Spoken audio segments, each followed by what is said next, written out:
Hello guys, मैं एक नई जड़ी बूटी लेके आया हूँ जिसको कई नामों से आप जानते हैं और आपने देखा भी होगा।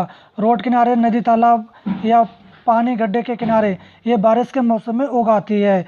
तो दोस्तों, हम इसकी विस्तार से आपको पूरी जानकारी देंगे। अगर आप हमारे यूट्यूब चैनल पर नए हो तो हमारे यूट्यूब चैनल को आप ज़रूर सब्सक्राइब करो और बेल आइकन को दबाना ना भूलो ताकि आपको ये वीडियो सबसे पहले मिल सके। तो आप ज़रूर करना दोस्तों, और इस वीडियो को आप ज़रूर लाइक करना और शेयर करना ताकि आपके एक लाइक से मुझे बहुत ही खुशी मिलती है, ताकि मैं आपको ऐसी नई नई जड़ी बूटियों की जानकारी आप तक देता रहूं।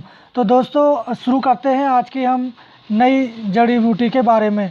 तो दोस्तों, जो जड़ी बूटी आप देख रहे हो, ये जो रोड किनारे या पानी नदी किनारे आपको काफ़ी देखने को मिल जाती है। ये बारिश के मौसम में उष्णकटिबंधीय प्रदेशों में परिपक्वता भूमि के किनारे या कूड़े के रूप में आपको मिल जाती है।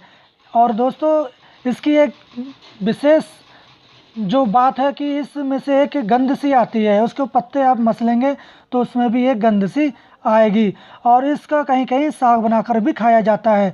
तो दोस्तों, हम इसको कई नामों से जानते हैं, जैसे कि इसको इंग्लिश में हम रिंगवॉर्म प्लांट, पमार, चकमर्दन, चकमर्द, चक्करी, पमार, कलपटा और चाबुका के नाम से जानते हैं। दोस्तों, आपके यहाँ किस नाम से जानते हैं, हमें इस कमेंट बॉक्स में ज़रूर बताएं कि आपके इस लोकल भाषा में इसको किस नाम से जानते हैं।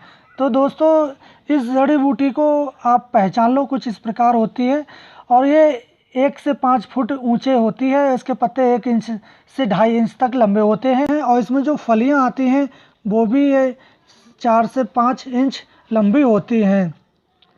बीज और पत्र दोनों में काइसोफेनिया एसिड की तरह एक ग्लूकोसाइड खनिज तत्व पाया जाता है। और इसकी गुणधर्म की बात करें तो चक्रमर्दन मधुर, रुक्ष, शीत और शीत, वात, कफ, श्वास, कोढ़, दाद, कृमि को नष्ट करने वाला होता है।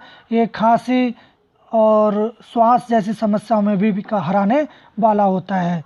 तो दोस्तों, हम इसके बात करते हैं कि अदासिसी या माइग्रेन में भी हम इसका कैसे प्रयोग कर सकते हैं। दोस्तों, 20 से 25 ग्राम बीजों को कंजी में पीसकर आप सिर पे लेप लगाते हो तो आपकी जो मस्तक पीड़ा है या माइग्रेन का दर्द है या सिर में आदि अदासिसी इसको कहते हैं वो दर्द है, उसमें बहुत राहत मिलती है।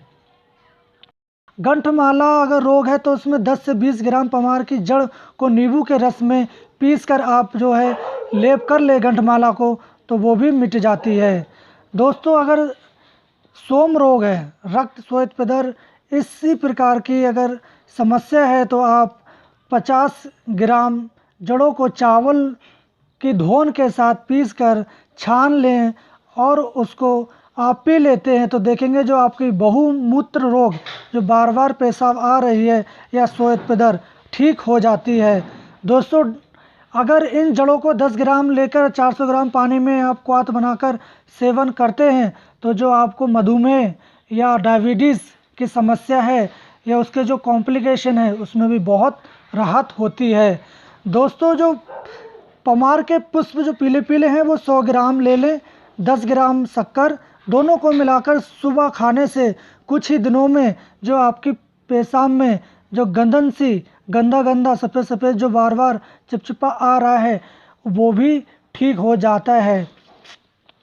दोस्तों, अगर कमर दर्द है तो कमर दर्द में इन बीजों को भूंजकर 2 से 4 ग्राम चूर्ण कर लें और चूर्ण में खांड या गुड़ को आप ले लें और थोड़ा सा घी मिलाकर लड्डू बना लें और उन लड्डू को आप खाते हैं तो आपकी कमर में भी बहुत आराम मिलता है।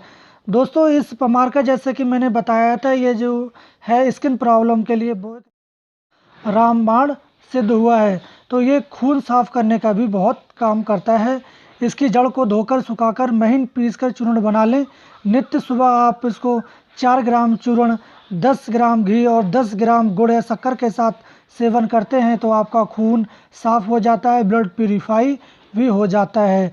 अगर कहीं आपका दाद है तो दाद पे क्या करना है दोस्तों, इस पमार को 200 ग्राम पंचांग को कुचलकर 400 ग्राम मक्खन वाली दही में मिलाकर 3 से 4 दिनों तक के लिए मिट्टी के बर्तन में आप रखकर छोड़ दें और 4 से 5 दिन में 2 बार इस बर्तन में से आप लेकर उस रस को आप और वो जहाँ दाद है वहाँ मलते हैं और कुछ समय के बाद वहाँ धो देते हैं, तो देखेंगे 4 से 5 दिन में ही दाद जो है मिट जाता है। तो ये स्किन प्रॉब्लम के लिए बहुत ही बढ़िया है।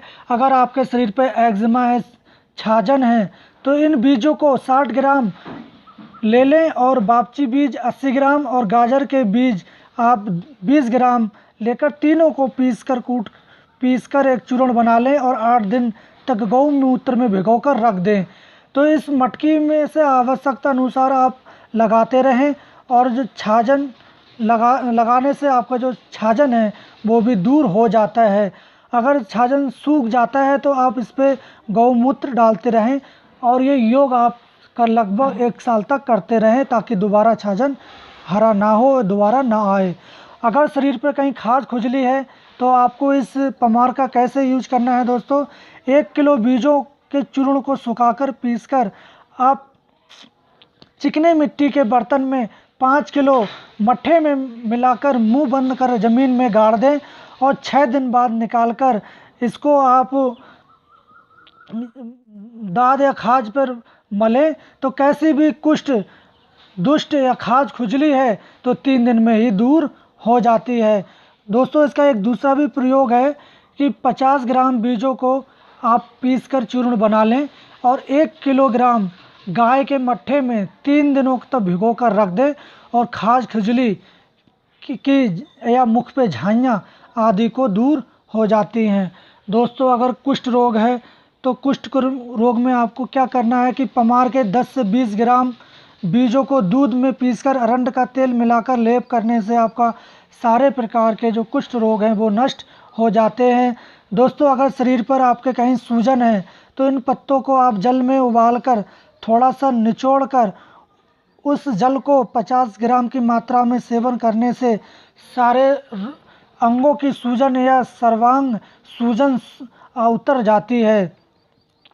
तो दोस्तों आपके हम ये जो जानकारी कैसी लगी उस बारे में आप हमें ज़रूर कमेंट बॉक्स में बताएं और आप हमारे यूट्यूब चैनल पे अगर नए हो तो हमें यूट्यूब चैनल को आप ज़रूर सब्सक्राइब करो और बेल आइकॉन को ज़रूर क्लिक करो ताकि आने वाली वीडियो आपको सबसे पहले मिल सके।